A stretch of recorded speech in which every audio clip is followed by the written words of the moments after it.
Este podcast é uma produção Reverber.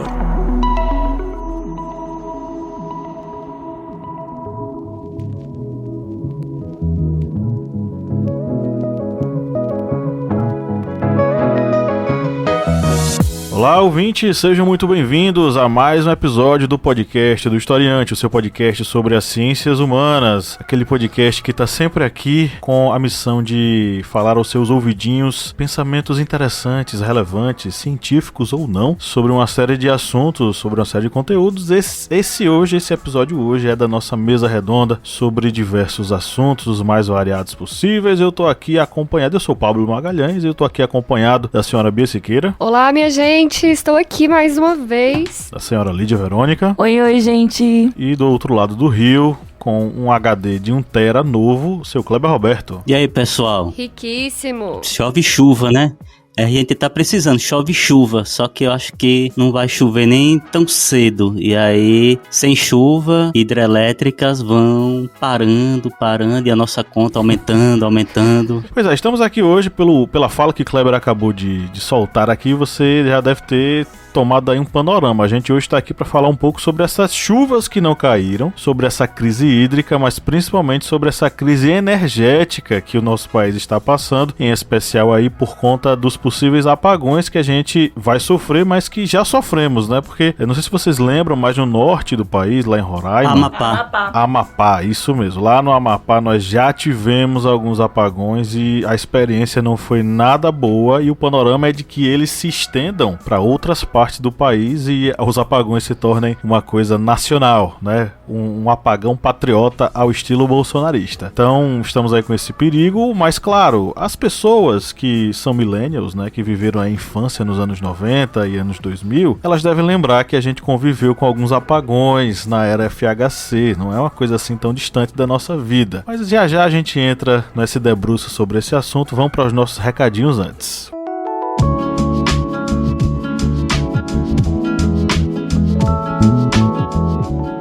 Bom, você que nos ouve, né, sinta-se convidado, se você já nos acompanha há um bom tempo, sinta-se convidado, sinta-se convidada a tornar-se apoiador do Historiante. O Kleber aí falou sobre chove chuva, chove sem parar, espero que chova chuva de apoiadores aqui no Historiante, porque isso vai nos ajudar bastante a manter o projeto. E é bem fácil para você fazer isso, é uma coisa simples, basta você contribuir com apenas, olha só, R$4 mensais. R$4 mensais é mais barato que a bandeira amarela das contas de energia, é mais barato que o valor da contribuição com iluminação pública que vem na sua continha aí de energia, seja CELP, seja Coelba, lá no Distrito Federal é o quê? Qual é a empresa? É SEB, mas é da mesma família que diz, né? Isso. É todas do mesmo dono, sei lá. Todos do mesmo dono, da Neoenergia, né? Isso mesmo. Eu acho. Pois é, a sua bandeirinha lá, vermelha, amarela, sei lá, olha pra sua conta e vê que tudo é mais caro que R$4. Então, vamos pensar o seguinte, que tal colaborar com a construção de um pensamento crítico através do podcast e na podosfera? É isso que você pode fazer apoiando o Historiante com apenas R$4 mensais. Quem apoia a gente tem direito ao nosso sorteio, o famoso sorteio mensal de livros. Os apoiadores matam e morrem por conta desse sorteio. E a gente tá aqui, a gente vai fazer um sorteio do mês de junho. O livro tá com o seu Kleber, a gente já divulgou aqui em podcasts anteriores. E o que vai ser sorteado em julho, a gente já vai dar spoiler, porque ele vai ser usado aqui na pauta do episódio de hoje. É um livraço, é o Brasil Paraíso Restaurável, né, dona Bia Siqueira? É isso, eu tô com ele aqui em mãos e eu, se não fosse apoiadora, eu começava a apoiar agora, só pra poder ter o risco, né, gente, correr o risco de receber em casa. A pauta é interessantíssima, é justamente o que a gente vai debater hoje. Fala sobre história, meio ambiente, ecologia e sobre política também. Explica como é que o Brasil, em comparação ao restante do mundo, ele tem uma potência para ser um dos maiores países do mundo, em questão de renovação, de restauração do meio ambiente. Eu apenas comecei o livro e achei maravilhoso. Então recomendo de verdade que vocês procurem aí. Inclusive o autor dele, que é o Jorge Caldeira, ele escreveu História da Riqueza do Brasil, que é um dos livros fundamentais aí quem cursa economia, inclusive até a galera da sociologia e da história. É um livro fundamental para entender aí a história da economia Economia do Brasil, que inclusive será sorteado aqui também, porque os nossos parceiros da editora Sextante, que enviaram o livro Brasil Paraíso Restaurável, também nos enviaram outro livro do Jorge Caldeira. Então fiquem ligados, torne-se apoiador e concorra a esses livros fantásticos. A gente também está com uma pesquisa de opinião aí que está sendo veiculada, está sendo informada em todo episódio, né, Kleber? Isso mesmo, pessoal. Estamos aí com essa pesquisa de opinião, que é uma pesquisa muito importante para a gente saber os gostos aí de vocês, para conseguirmos fazer podcasts e até mesmo utilizar essa pesquisa para expandir a nossa serventia de informações. É uma serventia, seria isso mesmo, Pablo? Ou seria algo... Acho que serve, né? Serve pra alguma coisa. Será que serve? Seria algo Será que mais... os nossos podcasts servem pra alguma coisa? Serve sim. Eu não sei outra palavra mais gourmet para isso, mas essa pesquisa de opinião vai servir exatamente para isso, para nós sabermos o que vocês querem ouvir no podcast. E quem sabe a gente utiliza essa pesquisa aí para saber o que vocês querem ler lá nas redes sociais ou no site. Enfim, a pesquisa está aí, ela está na descrição, vocês vão acessá-la, não é nem um minuto para vocês responderem, e vocês vão estar auxiliando aqui o historiante para fazer podcasts que sejam mais próximos do que vocês querem ouvir. Pois é, abra essa boca, quer dizer, abra esse link, né, e diga o que é que você quer pra gente, porque a gente vai ter o maior prazer em produzir esse conteúdo especialzinho para você. Aqui o historiante é democracia, vocês pedem, a gente faz, né? Pois é, às vezes é democracia. Às vezes, gente, nem sempre. Às vezes é uma autocracia. E claro, né, para os nossos apoiadores e apoiadoras, a gente vai mandar aquele beijo gostoso. Vou mandar aqui um beijo para os nossos apoiadores em nome de todo mundo, certo? Um beijo aí para Josiane Pires, Josivaldo Duarte da Cunha, João Vitor Milward e o Ladson Costa das Dores. Um beijão para os nossos apoiadores. Obrigada por apoiar o nosso projeto, né? E assim fazer com que a gente cresça. E vocês também, né? Fazem parte deste sonho. Cresça e apareça, né? Pois é, então é isso. Um grande beijo, um grande abraço a todos vocês que nos acompanham, nos suportam, nos toleram. E vamos para o nosso editorial.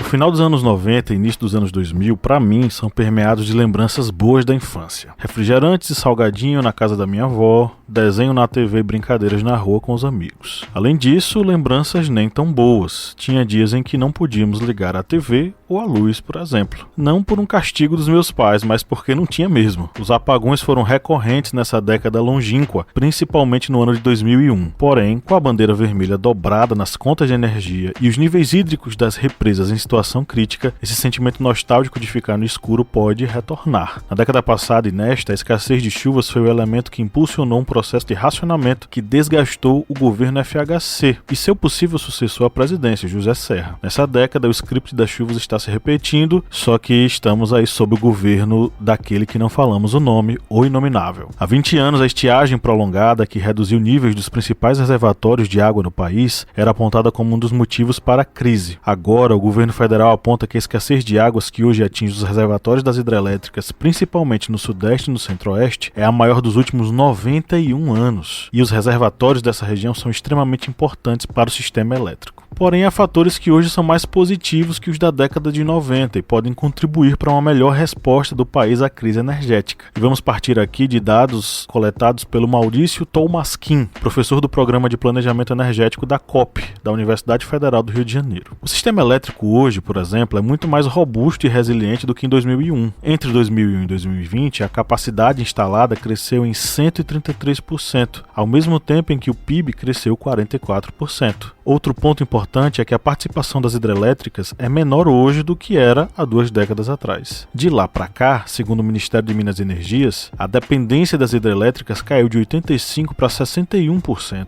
com o aumento da participação de fontes limpas e renováveis, como eólica, solar e biomassa, mas também com o aumento do uso de usinas termoelétricas com combustíveis fósseis mais caras e poluentes. A terceira explicação que o professor dá está ligada à melhora do sistema na transmissão dessa energia. A capacidade aumentou 61% em comparação com a década de 90, o que permite que a energia elétrica seja distribuída melhor e mais rapidamente pelas regiões no Brasil. Mesmo assim, o panorama é tenebroso e não podemos esperar muito do atual governo. Hoje, eu queria saber de vocês o seguinte: qual a sua lembrança, se há alguma lembrança, daqueles saudosos apagões de 2001?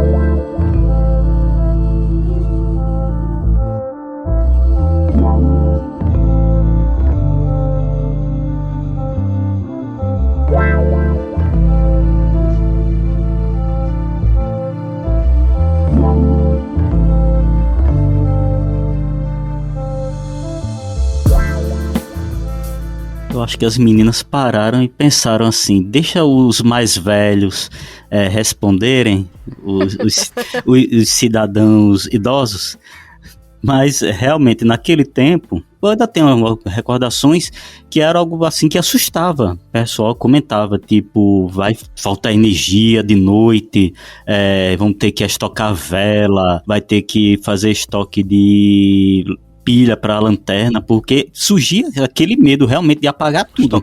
Estocar vento, né? Estocar vento seria uma boa para energia eólica, mas naqueles dias foi bem complicado, porque tinha essa sensação de que mais cedo ou mais tarde ia apagar tudo, apagou, breu total, e aí você não sabia mais o que iria fazer. E já, mesmo sendo há tantos anos atrás, ainda já existia, digamos, uma dependência das tecnologias elétricas, ou seja, se imaginava para tudo, para caixa eletrônico, para supermercado, para serviços que utilizavam questões de computadores, se imaginava exatamente isso, para tudo, dar um país literalmente voltar à idade das cavernas, à pré-história. Isso, e tinha esse medo, realmente esse medo. Hoje, eu acho que devido à pandemia, não tem esse medo todo, mas é algo de botar assim a mão na consciência e pensar, e se acontecer realmente um novo apagão, de dizer, vai ter racionamento, apaga tudo e só daqui a 2-3 horas a gente liga de novo. Complicado. Eu ia dizer que por causa da pandemia me dá mais medo. A sensação de fim de mundo parece que é constante e crescente, né? É tipo um vírus letal. Não basta. Vamos fazer um apagão. Não basta. Vamos aumentar o desemprego. Entendeu? Tipo, é uma coisa que vai crescendo, uma bola de neve. E eu ia comentar, eu realmente deixei você falar primeiro, Kleber, em respeito aos mais velhos. Me chamou de idoso.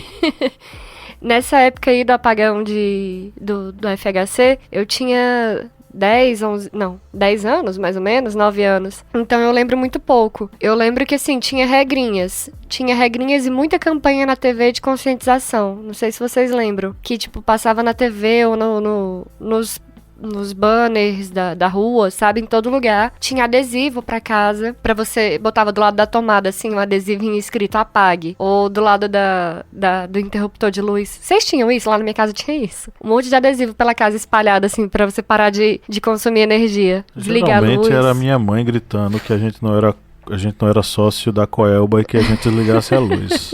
E às vezes a sandália dela voando.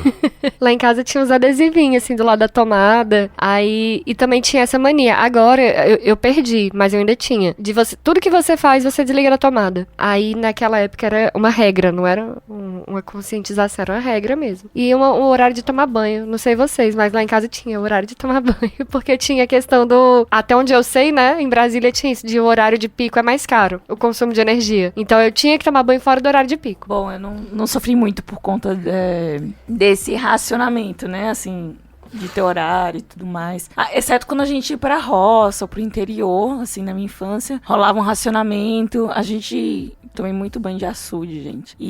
Ou então direto da caixa, às vezes tinha uma caixa ali pra toda a região, né? E a gente ia pra debaixo da caixa pra tomar banho e tal. Mas, assim, bem no interior, né? O que realmente chama a minha atenção, assim, em relação a esse momento da crise energética, é o chamado horário de verão, né? O famoso que foi extinto no governo Bolsonaro, né? Inclusive, eu senti muita falta no primeiro ano aí de governo. Eu acho que meu relógio biológico, né, como dizem, tava acostumado. Chegou a época de da fase mais quente, né?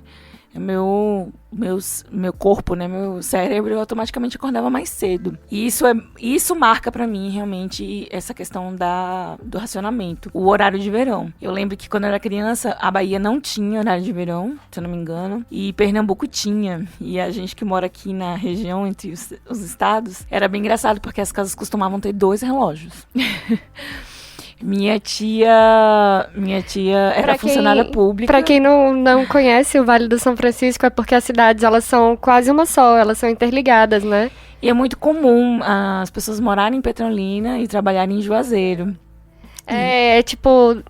O que divide Juazeiro e Petrolina é apenas uma ponte de 800 metros de distância. São assim. 2 estados, né? Não são só 2 cidades, são 2 estados. E aí eu lembro que era bem interessante, assim, né? As casas tinham 2 relógios. E minha tia, que tinha um horário mais apertado, né? Ela era professora do estado. E aí ela tinha 2 relógios de pulso, né?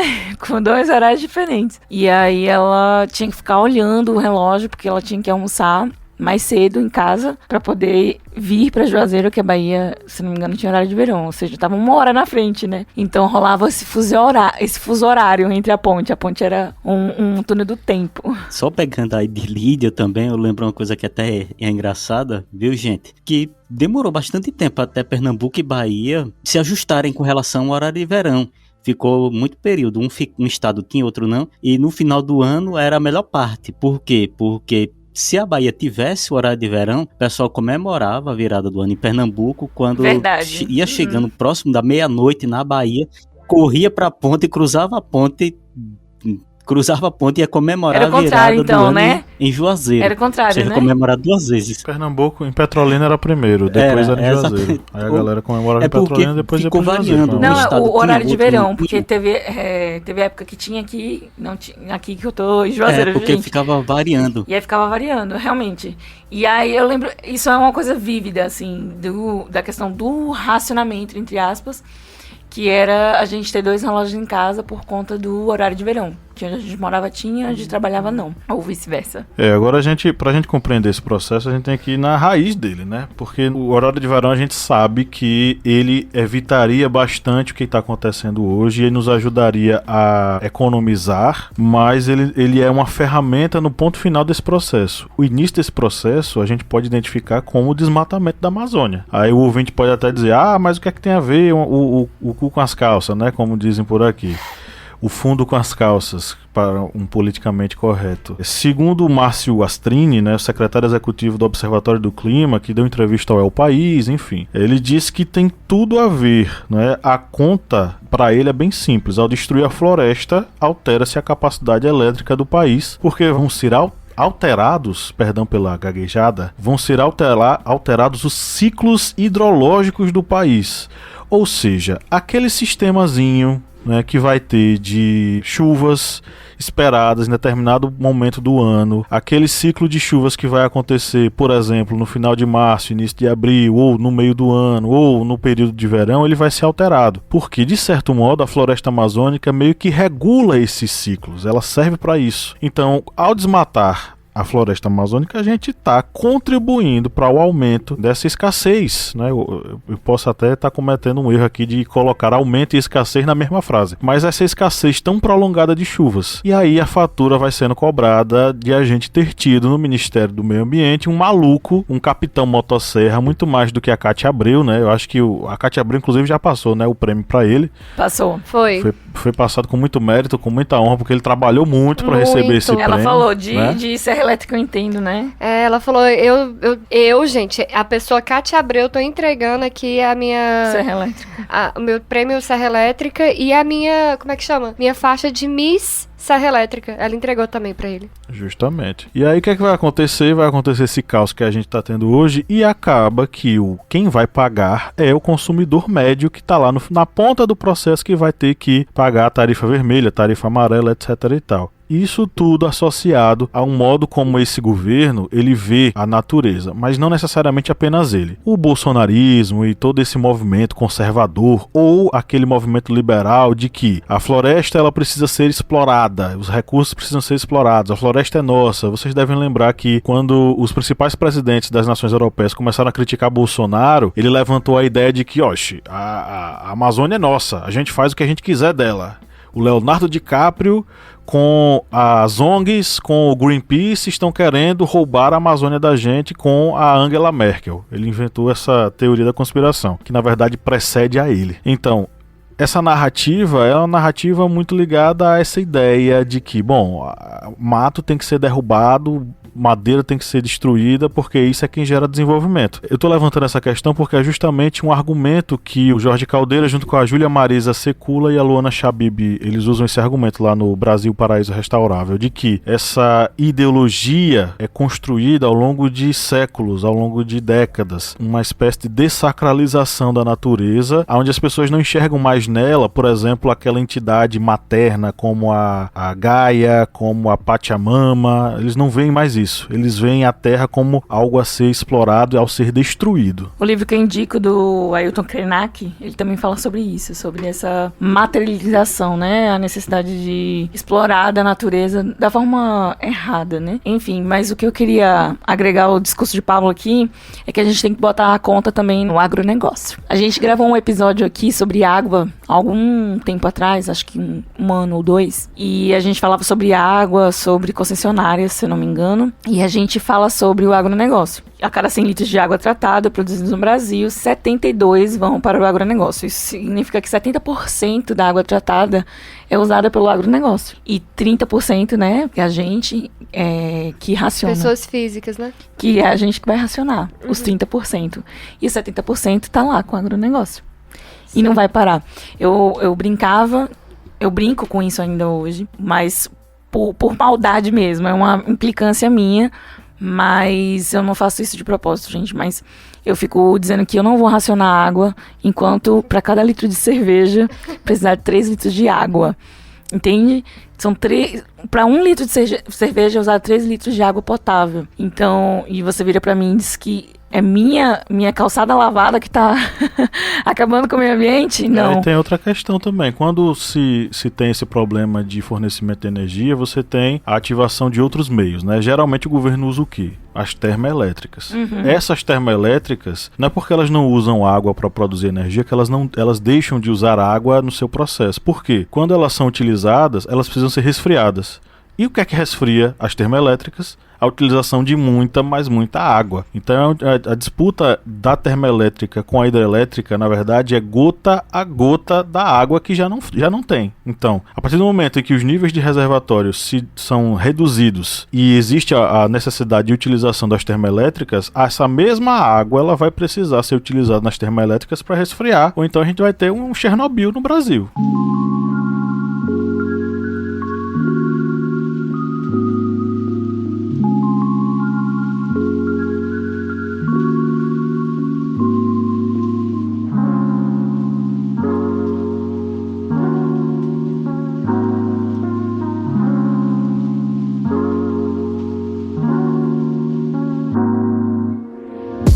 Falando sobre a questão da influência, né, do desmatamento e tudo mais, houveram alguns outros apagões nos anos 2000, né, que... Alguns vários. Mas, assim, que foram marcantes, né, que atingiram regiões, e teve um especial que atingiu até o Paraguai, acho que foi de 2009... Foi isso, em 2009. 18 estados foram atingidos, né, em novembro de 2009, por conta da baixa, né, da hidrelétrica, e acabou alcançando até o território, 90% do território do Paraguai. A última, né, assim, mais famosinha, foi a de 2013, que foi por conta, que é onde eu quero chegar, que é a influência do desmatamento, tá aí, né? Atingiu o Nordeste todo, né? E foi um incêndio numa fazenda na cidade do Canto do Buriti, no interior do Piauí, em agosto de 2013. E ele afetou 9 estados nordestinos.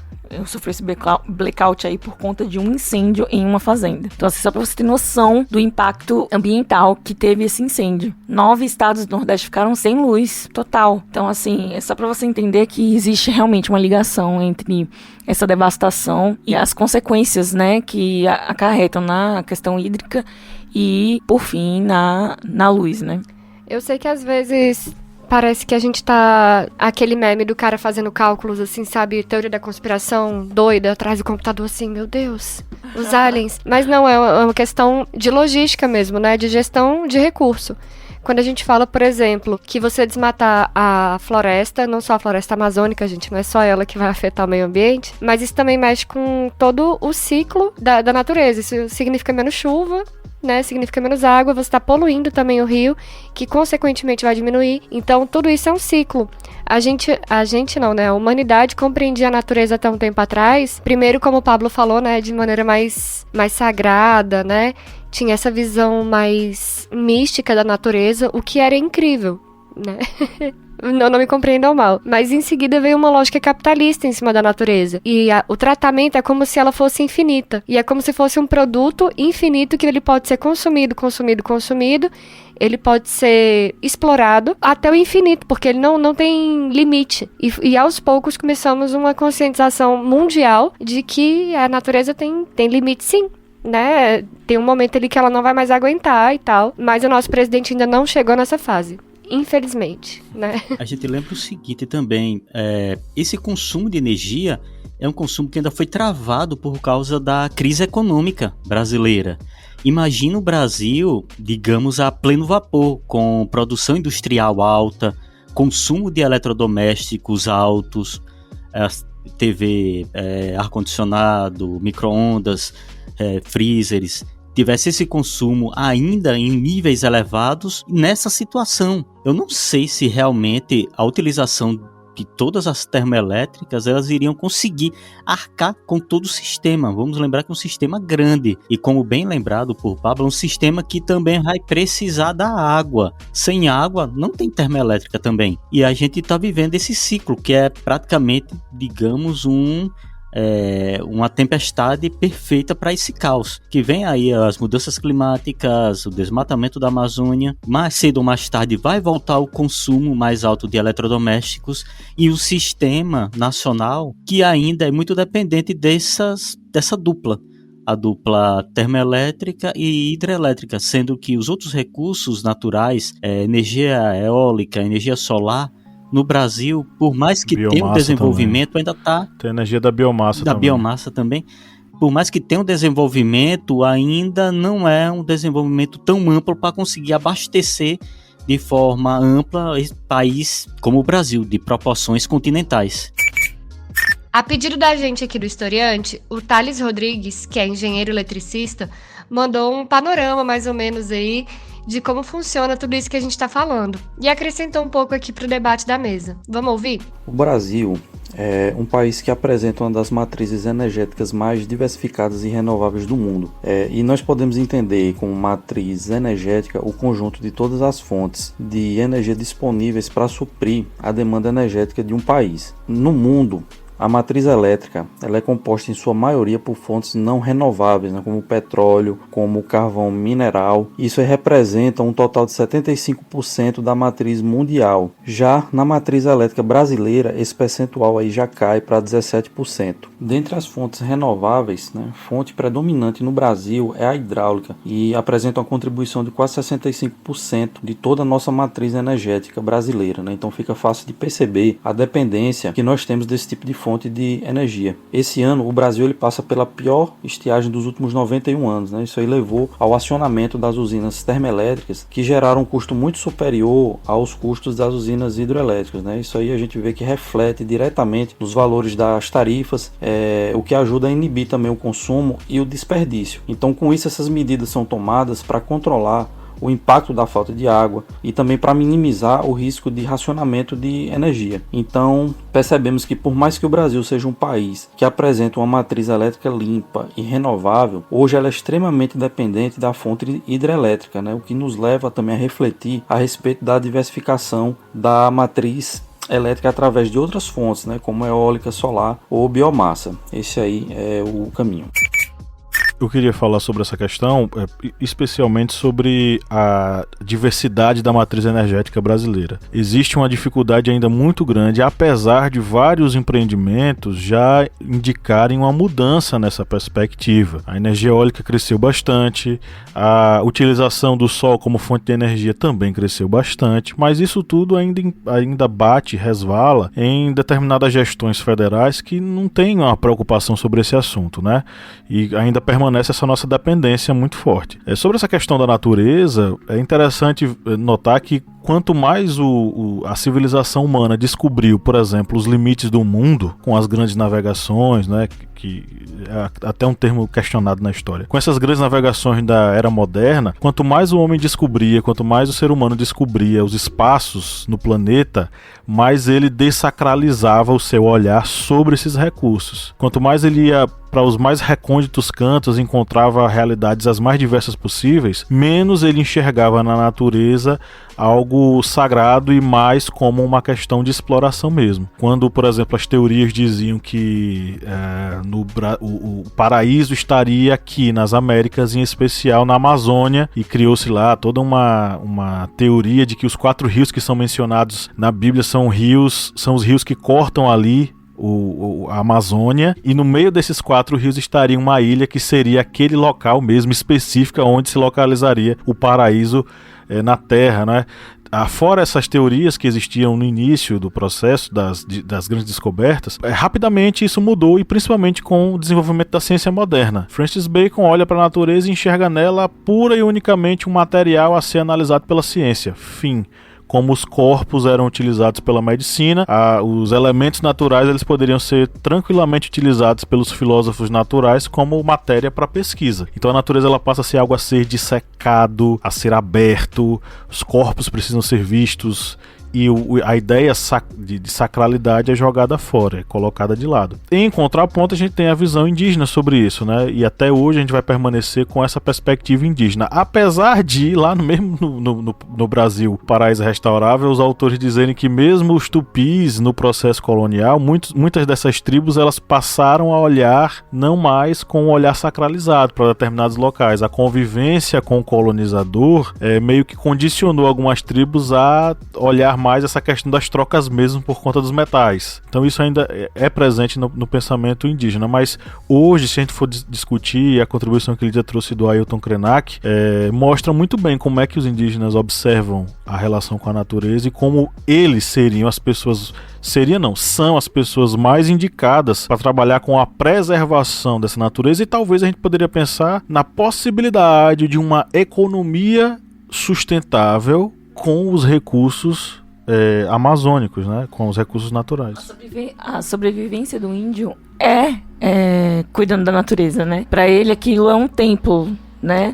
Para os indígenas, para os indígenas, a natureza é um templo e também é parte deles mesmos, né? Então, assim, para eles sobreviverem, eles precisam cuidar daquele lugar. Então, assim, recentemente eu vi a deputada Soraya batendo boca com a Guajajara. E foi inclusive meu esposo que passou esse vídeo pra mim. É vergonhoso. Ela acha que os indígenas estão passando dificuldades por eles não terem digamos assim, um norte, né, civilizatório, assim, um caminho civilizatório para eles. E aí eles entram em choque com essas pessoas, né, que estão tentando tirar, eu digo pessoas porque não é só o grupo político, né, tem garimpeiros, agronegócio e muitas outras empresas envolvidas nisso para, digamos assim, tirar a terra, né, dos índios.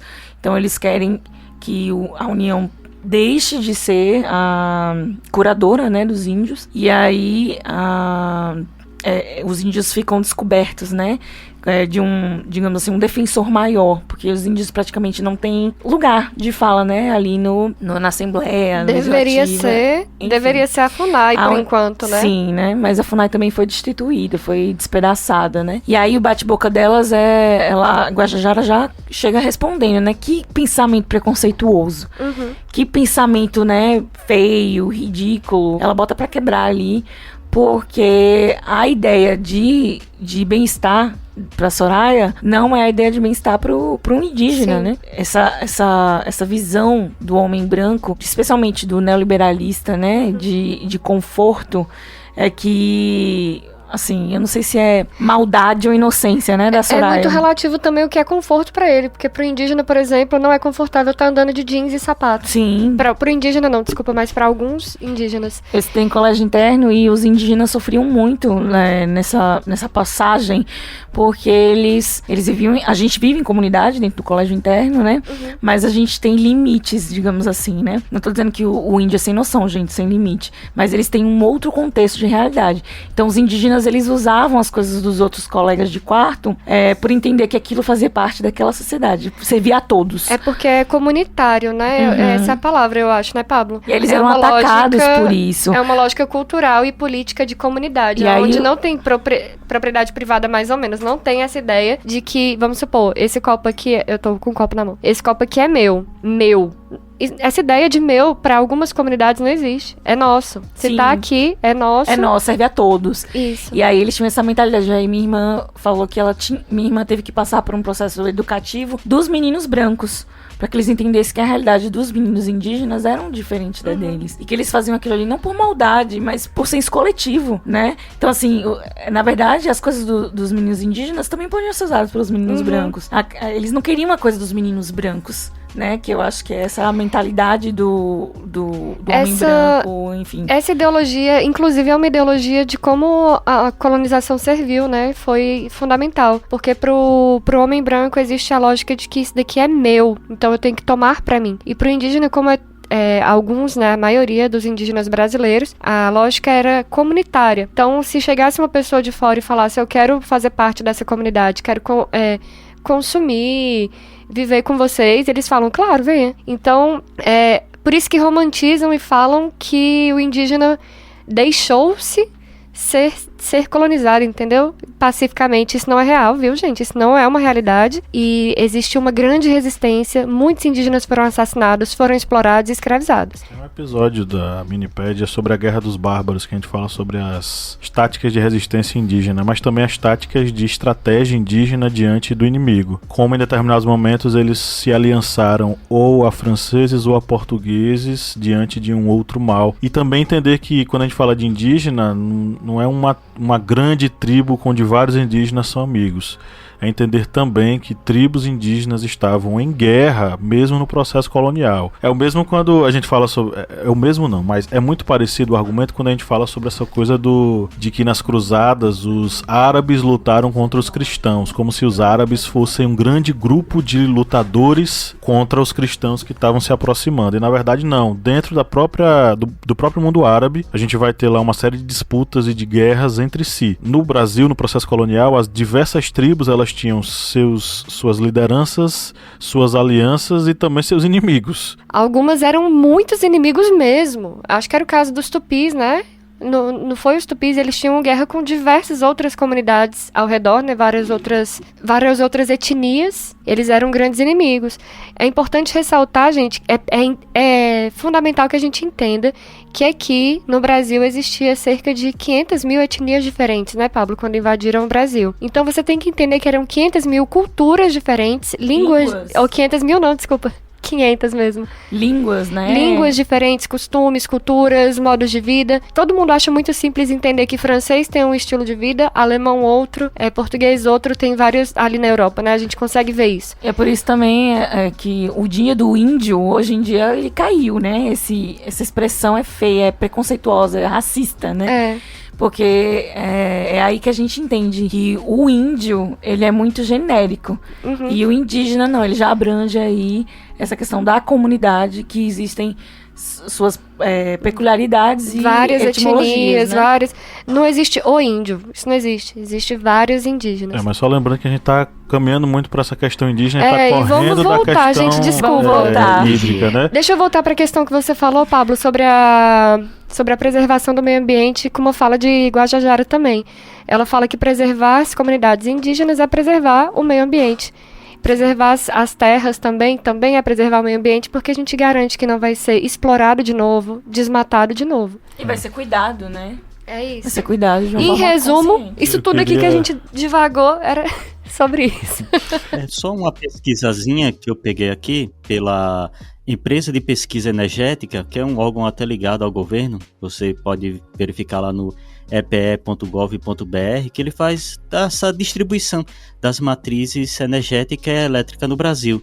E aí, só para embasar o que Pablo acabou de falar sobre essa dependência que temos nessa matriz elétrica brasileira ser hidráulica, aqui na pesquisa ele indica que nossa energia 64,9 é hidráulica, 8,4 é biomassa, 8,6 é eólica, 9,3 gás natural, derivados de petróleo 2%, nuclear 2,5%, carvão e derivados 3,3% e solar, viu gente, 1%. Ou seja, a gente vê que realmente a nossa matriz ainda, mesmo tendo desde o apagão, do racionamento do tempo de FHC, até agora a gente está tendo essa desvinculação da dependência da matriz hidráulica. A nossa energia elétrica ainda é mais da metade, mais de 60% ainda depende dos rios, ainda vai depender do ciclo da água, ainda vai depender da preservação da Amazônia,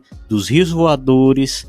A gente tem até uma postagenzinha no nosso feed, lá no Historiante, no Instagram e no Facebook, falando sobre rios voadores, que exatamente é aquelas colunas muito pesadas de água evaporada, que elas iriam para o Pacífico, mas aí tem a Cordilheira dos Andes, volta para o centro-oeste e no centro-oeste chove. Se você desmata a Amazônia, não tem esses rios voadores. Se não tem rios voadores, as hidrelétricas, os rios do sul e sudeste e centro-oeste, que são os locais onde tem as principais hidrelétricas do Brasil, eles vão começar a ter racionamentos. Onde está, por exemplo, Itaipu, que é uma das principais usinas do Sistema Integrado de Energia do Brasil. Se não tem chuva no sul-sudeste, não tem energia. E essa chuva vai reduzir se não for preservado o meio ambiente.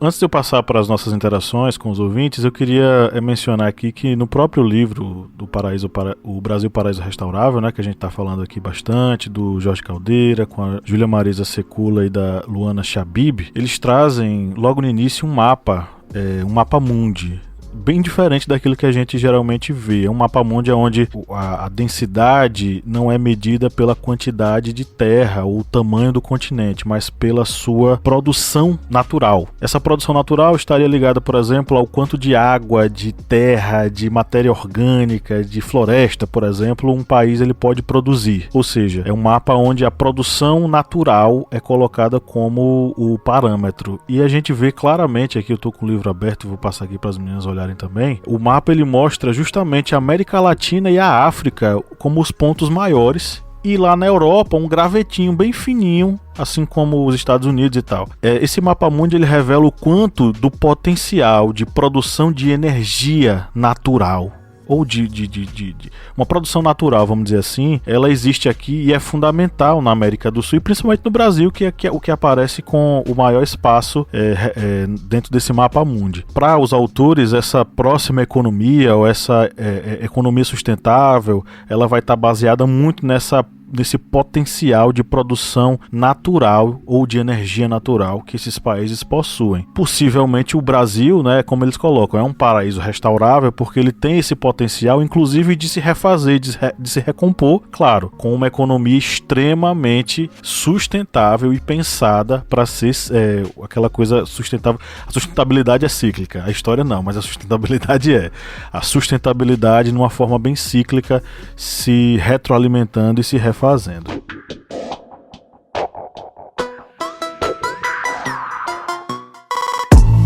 Bom, vamos para as nossas interações com os ouvintes, não é? Você que nos ouve, você pode interagir conosco através do @ohistoriante no Twitter, Facebook ou Instagram. Vai lá, entra na postagem de chamada para o episódio e deixe seu comentário, faça sua análise, que a gente vai ter o maior prazer de ler e debater aqui ao longo da gravação. E aí, pessoal, o que foi que vocês trouxeram hoje? Antes de mais nada, viu? Gente, a gente olha um roteiro aqui que tá no nosso drive e estamos sendo invadidos por bolsominions. Porque eu tô olhando aqui, tem bisão anônimo e búfalo anônimo. É gado. É gado. É bolsonarista invadindo. Gado invadindo.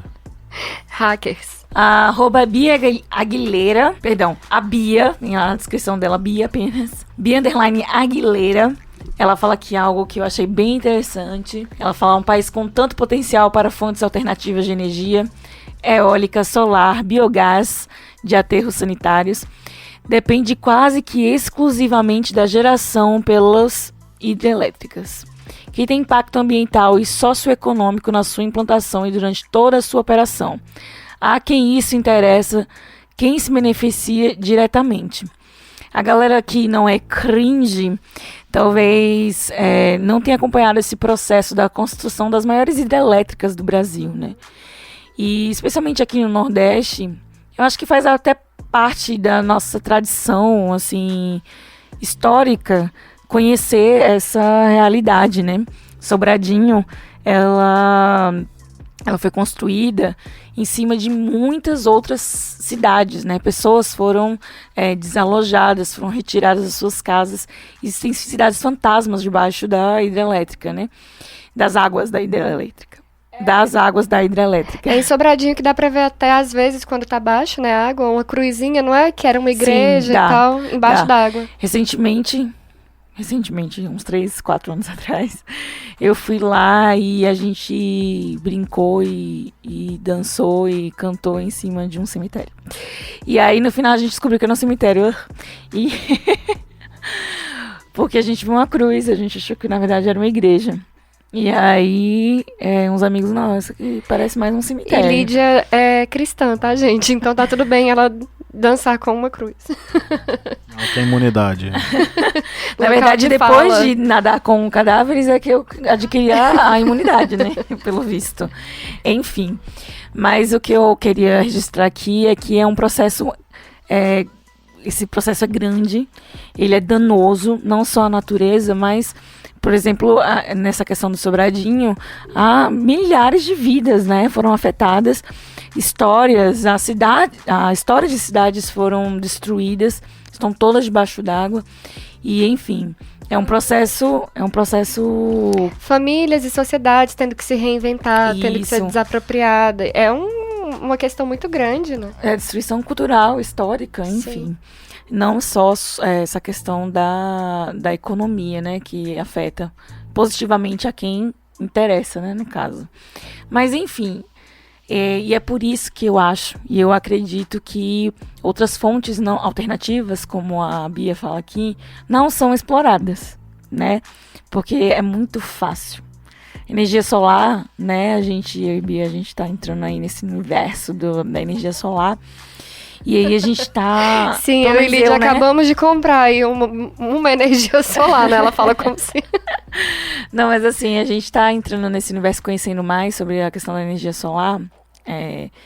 E ela, eu não sei, né? Mas eu fico impressionada, assim, quão simples quão necessária hoje é essa alternativa. Acessível.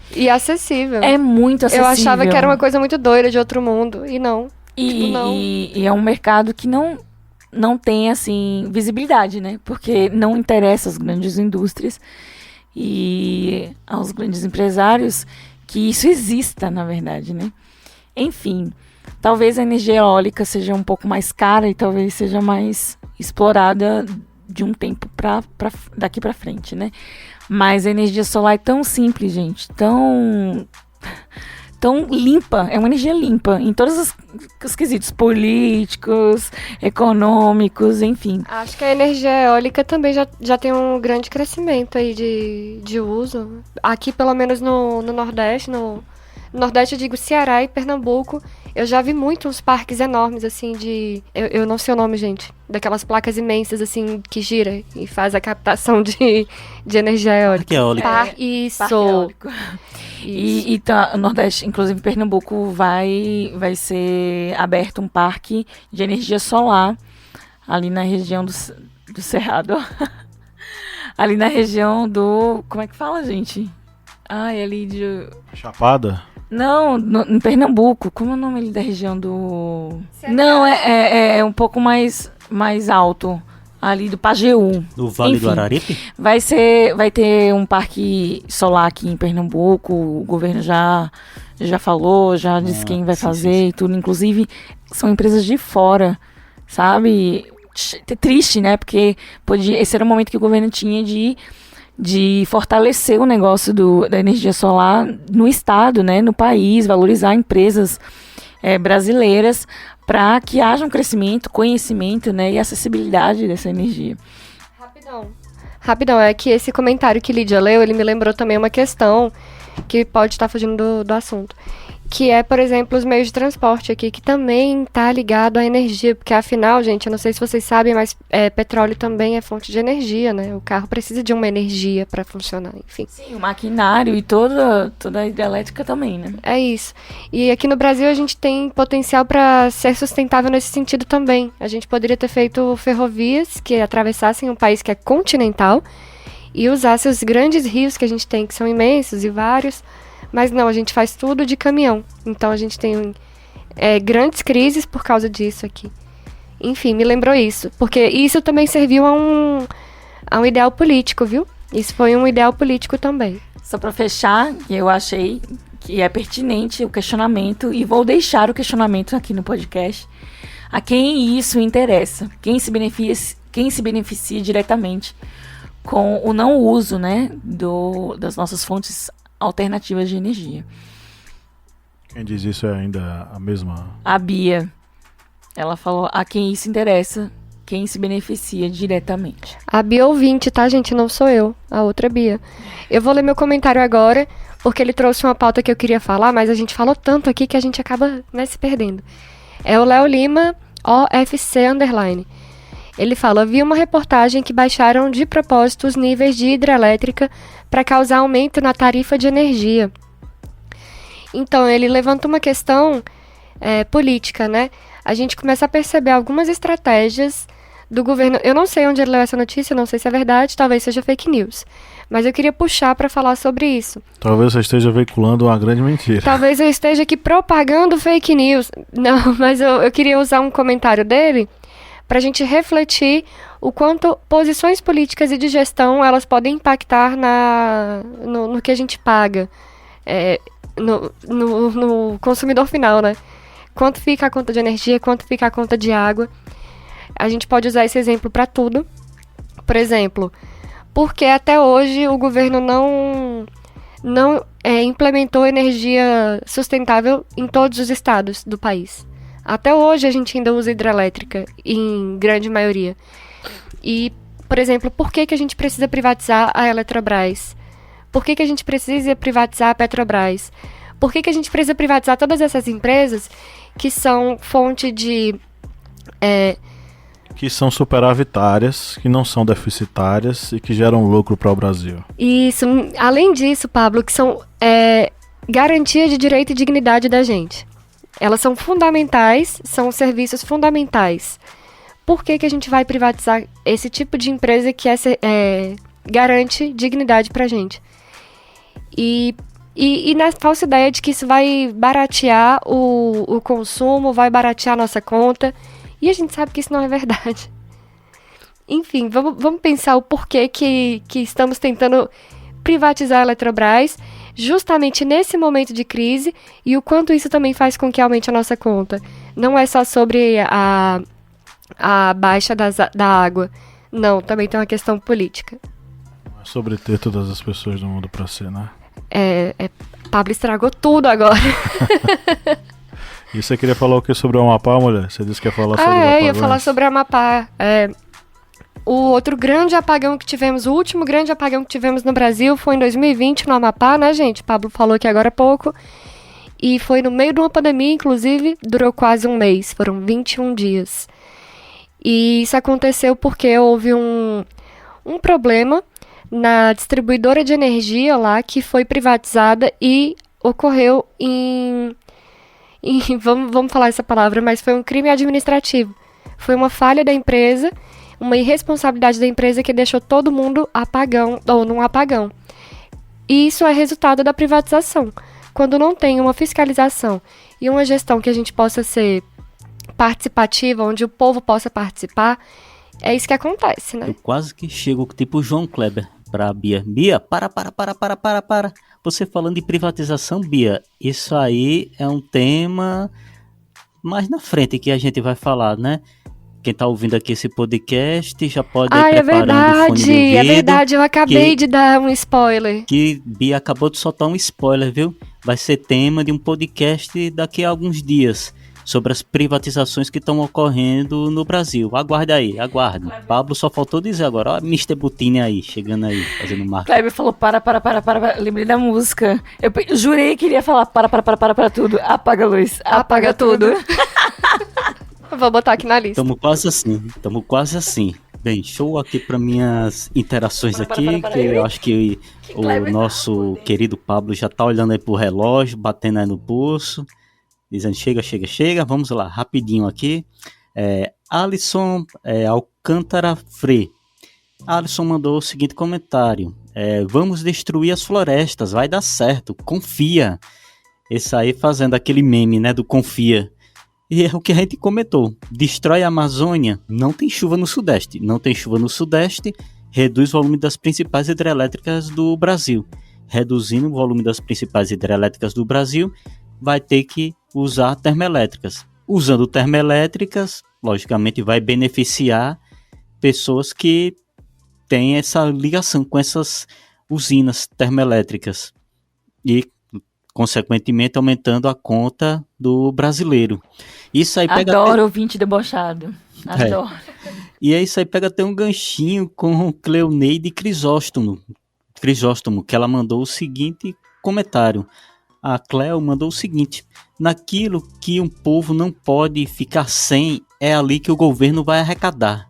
O petróleo e seus derivados é um bom exemplo. Não sei, talvez eu esteja dizendo asneiras, mas, Cleo, você não está dizendo asneiras, não. Vai ser exatamente aí que o governo vai pegar no povo, porque o povo não vai conseguir viver sem energia elétrica, sem abastecimento de água, sem as outras fontes de energia, como o caso do petróleo, no caso aí o GLP, o gás de cozinha. Vai ser nesses pontos que o governo vai pegar. E o governo, ele vai pegar também o brasileiro com essa crise energética, porque vai aumentar essas contas e, consequentemente, aumentando a bandeira tarifária, vai aumentar no bolso do contribuinte, não vai aumentar no bolso dos grandes aí monopólios, das grandes empresas que administram já boa parte do parque, digamos, elétrico brasileiro, já que boa parte das empresas, muitas, já foram privatizadas. E não vai cair no bolso delas, vai cair no bolso do consumidor. E aí vai ser exatamente aí que o governo vai dar a sua facada. A gente vive dependendo exatamente dessas situações. E aí chega um momento de uma crise dessa e temos lá um presidente que está desesperado aí porque nas pesquisas ele está perdendo, e quando ele está perdendo ele fica com raivinha. Fica agoniado. Fica espumando. Espumando pela boca. Pois tipo Será que ele tomou vacina antirrábica? Ninguém sabe, né? Ele é antivax. Ele tomou... ele tomou aquela vacina que dá de febre aftosa. Era isso aí que ele tomou.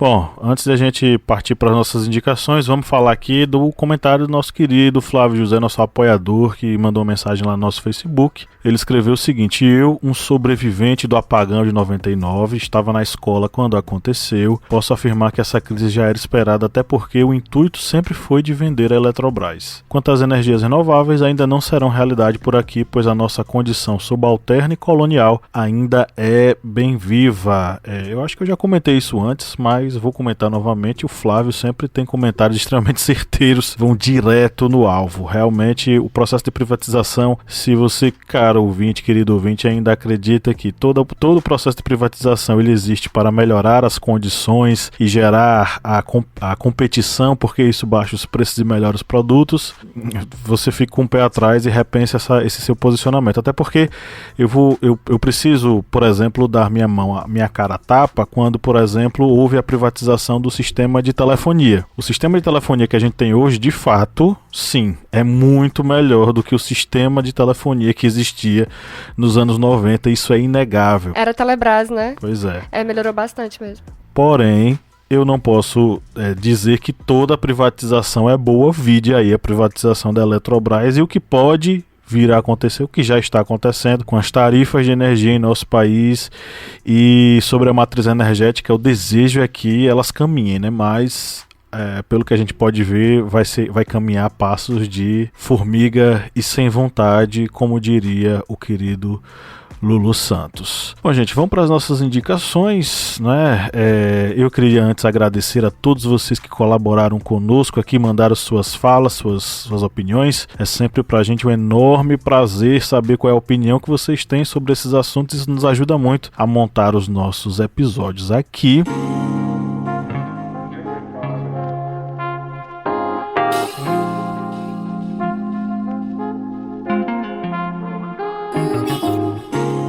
Agora é o momento das nossas indicações. Eu vou começar rapidamente, brevemente, porque minhas indicações são rápidas. Eu vou indicar o livro Brasil Paraíso Restaurável, enviado para nós aqui pelos nossos amigos da editora Sextante, no seu selo Estação Brasil, que eu acho que a gente já comentou aqui, é um selo voltado para ciências humanas, em especial para obras em história, e são da história do Brasil, e são obras maravilhosas como essa aqui, do Jorge Caldeira, da Júlia Marisa Secula e da Luana Chabib, um livro muito interessante que entrecruza história, economia e ecologia, com análises muito interessantes sobre o atual panorama das energias, das matrizes energéticas praticadas ao redor do mundo inteiro, né? Livraço aí muito bom. Ele é montado em estilo livro-reportagem, com seleções de iluminuras e fotografias bem ilustrativas e que servem para uma reflexão também encadeada com o texto que eles escrevem. E minha indicação para nossa playlist vai seguir a minha pegada aí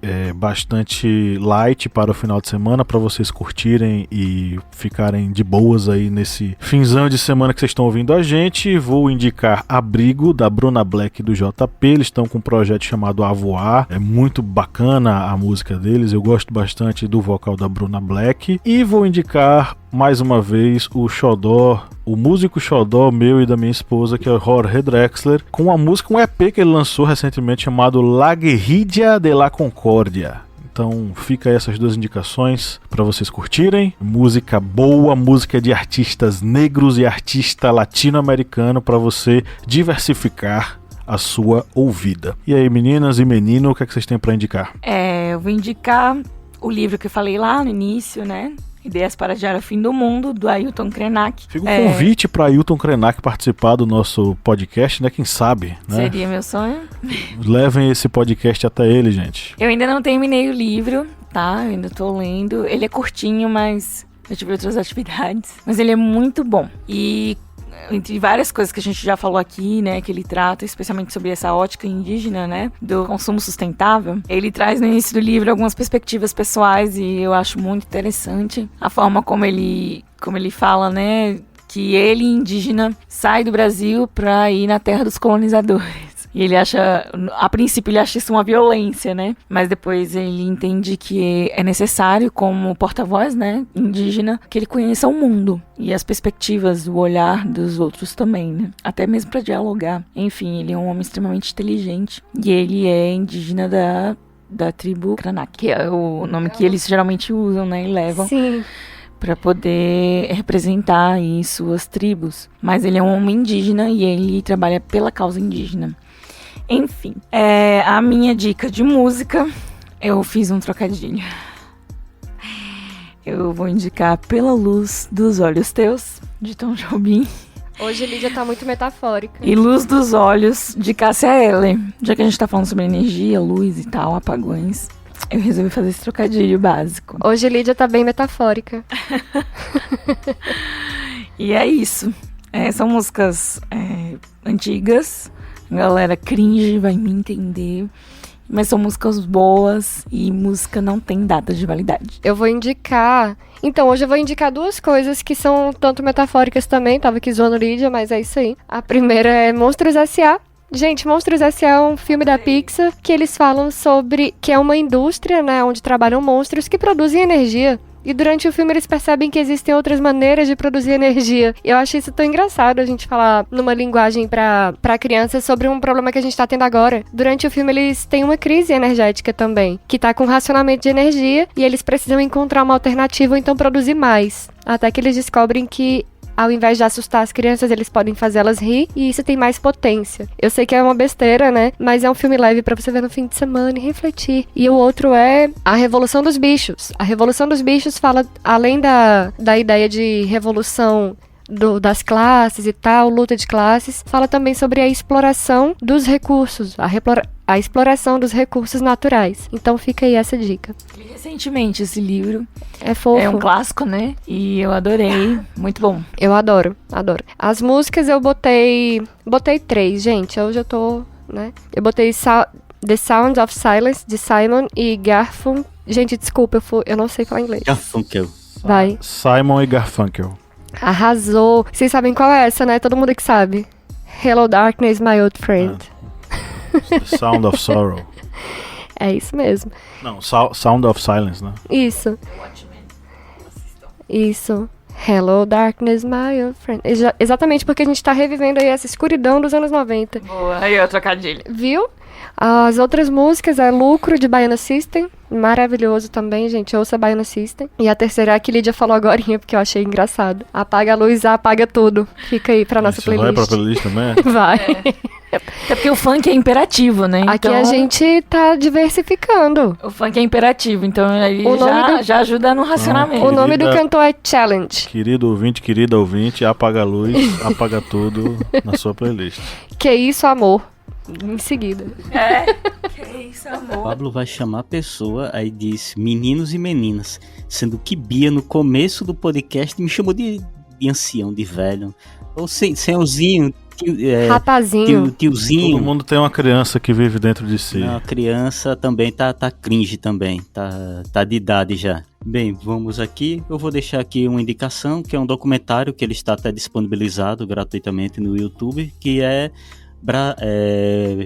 um documentário que fala sobre os apagões que ocorreram no Amapá, que vai dar aquela sensação daquele desespero, não daquele Brasil, do apagão de FHC, mas de algo bem mais próximo, já que foi um apagão que ocorreu agora em 2020, ou seja, vai fazer um ano. E esse documentário é Amapá, quem vai pagar a conta. Esse documentário é de um cineasta que é até bem premiado, que é Carlos Pronzato, e ele vai falar sobre o apagão no Amapá. Ele vai fazer entrevistas com pessoas que sofreram com esse apagão, se não me engano são mais de 30 entrevistas, e uma das causas que ele vai revelando disso foi a questão da privatização da distribuição elétrica daquele estado, do Amapá. Lembrando que a energia elétrica do Amapá é extremamente cara, viu, gente? É muito, mas muito cara mesmo, para ter um serviço que precisou de uma estatal para ser socorrida. E aqui as minhas dicas de músicas, vou deixar 2 dicas. Todo mundo deixa aquelas dicas suavezinhas e só Bia, né, que foi pro funk aí. Valeu, Bia.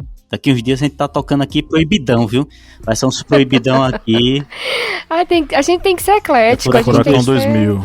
Temos que ser Pablo, sincréticos. acho que não tem nem Dança da acho que motinha. tem ouvinte da gente que não sabe nem o que é Furacão 2000, viu? Sabe. Eu tenho pavor da palavra eclético. Dói um tapinha, não dói. É a Tá música que bagunçado. foi banida da face da terra, que jamais poderá ser tocada novamente. Vocês sabem disso, né? Não. A do tapinha? Dói um Mentira. tapinha, não dói. Tem um processo. Ela Tem. foi banida. Ela não pode ser tocada em canto nenhum. Passada. Sim. Entre outras. Mas Gente, tem essa- várias que é muito pior, que a gente vai falar no privado depois. São os proibidões, né? É aqui, Fala, gente, Cleber. depois aqui, quando termina o podcast, é tipo mais de 18, viu, Um gente? baile funk, liga o globo giratório e vai todo mundo dançar. Isso é quando o Márcio tá aqui. Hoje ele não Creia. tá, então é todo mundo... Você, apoiador, apoiadora, se tiver passando aqui na sede do historiante, pode tocar a campanha e subir, que aqui é... Inclusive, os cantores dessa música estão passando necessidade hoje, né? A gente assistiu um documentário com eles. Bem, mas aí eu vou deixar as minhas dicas, né? Que eu vou deixar uma música do AC/DC, High Voltage. Essa música é um clássico do AC/DC. E outra é um cover que foi feito pelo Metallica, que é uma música do Diamond Head, que é a música It Is Electric. mas aí eu vou deixar o cover do Metallica. 2 músicas aí pra energizar um pouquinho com bom e velho metal e hard rock, energizar o seu final de semana. Mais trocadilhos aí, tá vendo? Não sou eu. A gente aqui hoje tá meio... Tá engraçadão, tio do Praça pavê. é nossa, só faltou o Carlos Alberto. Somos tio do pavê A hoje. praça é nossa Todo aqui. mundo sentado no banco da praça. Isso mesmo. Eu sou o Carlos Alberto de Nobre. E a gente vai passando. É. Ok, então chegamos ao final da nossa gravação e você que nos ouviu até agora, você é uma guerreira, você é um guerreiro e nós ficamos muito felizes de ter falado ao seu ouvidinho nessa 1 hora de programa. Lembre-se, se você curte Historiante, torne-se um apoiador, uma apoiadora por apenas R$4 mensais. É um precinho bem baratinho pra você. Chefe Pablo, posso dar um recadinho final? Pode? Você aí que comentou o nosso post e a gente não leu aqui hoje, não desista. Comenta de novo, a gente vai ler outro dia. É porque não dá pra ler todo mundo, então continua comentando. Pois é, um dia chega a sua vez, né? Se você virar apoiador, seu comentário sai na hora. Então a gente lê instantâneo. obrigatoriamente, né? Então fica a dica. Então é isso, um grande abraço a todos vocês. No 3 vamos dar o nosso tchau coletivo. 1, 2, 3. Tchau! Eu queria dar um tchau, cada um cantando num tom, né? Tchau! Tchau! Tchau! Eu não vou fazer isso, não vou mesmo.